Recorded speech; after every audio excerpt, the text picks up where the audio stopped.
Au Burkina Faso, l'oignon est bien plus qu'une plante. C'est une source de revenus, un moyen de nourrir sa famille, un levier de dignité.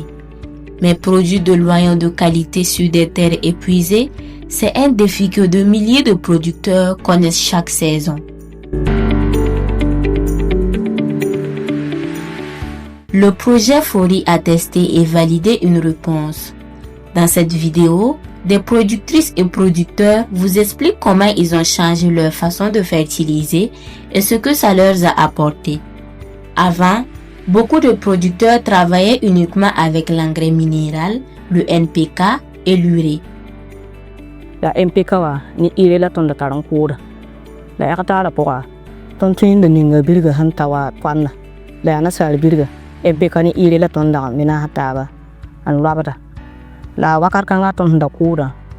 Ani konta ton tijaba wanya berbere asira la katin bingi. Ton han bingi perte ya usoko bala samnam. Watin ya tunsunube.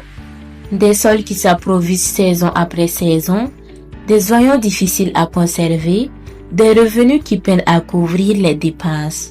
Les terres sont secs. Bon, même si tu mets l'eau aujourd'hui, obligatoirement, il faut que tu reviennes encore demain. Donc on avait des difficultés même à, en tout cas, travailler sur ces terres-là. C'est dans ce contexte que le projet Fori a introduit une nouvelle approche de la fertilisation. Le projet Fori a travaillé avec des chercheurs pour définir les doses optimales, la recommandation, associer le compost et le NPK dans des proportions précises.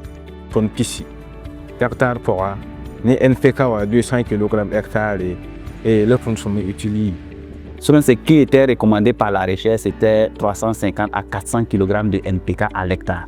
Mais vu la production agroécologique qui recommande de réduire au maximum la fumure minérale, nous avons décidé de faire les 200 kg pour optimiser sur la fumure organique qui est vraiment très appréciable par les producteurs. Parce que lorsque nous avons fait cette combinaison, on s'est rendu compte que la moyenne obtenue sur le plan national était de 32 tonnes, alors que avant cette étude, la moyenne sur le plan national était à 28 tonnes à l'hectare.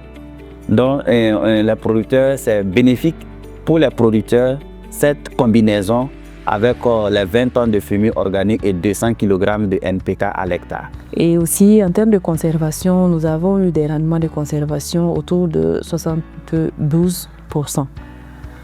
Avec des pertes de matière, c'est-à-dire ce qui a pourri, qui était autour de 0,5%. Pourquoi cette combinaison? Le compost, riche en matière organique, nourrit le sol en profondeur et améliore sa structure.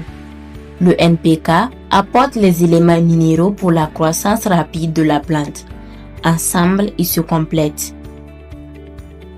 Voici l'itinéraire étape par étape. 20 tonnes de compost avant le repiquage. 100 kg de NPK à J plus 21. 100 kg de NPK à J plus 45. C'est suffisant et c'est prouvé. Produire plus et mieux, c'est aussi transformer son quotidien. Ayora ne ton zikanga ya wala pinna araka na foton ne bala ton hawana ntue sasa wana nkusi ara takarare ya tilete ton kusi bala ton ha na kusa ara tout ce temps ya tilete foli kon kusi la projet wa foli wa wataka ton yeram tatara nyoro so bala ham dinga wa sekar nanta wa kigo yoga yo poti nandi kan kusa ani wata wa tout ce yo po 50 poka no ngata nyoro ne tondo sanke ne ton me sa kwarba zakaramba le banane tenga pomenga tara nyoro so bala ten ni wa pako sa me nyaka likida an songore zak subun damba ne kam korong yobo kene numsi dara me pa ngone la le ten so le venre asan le watinga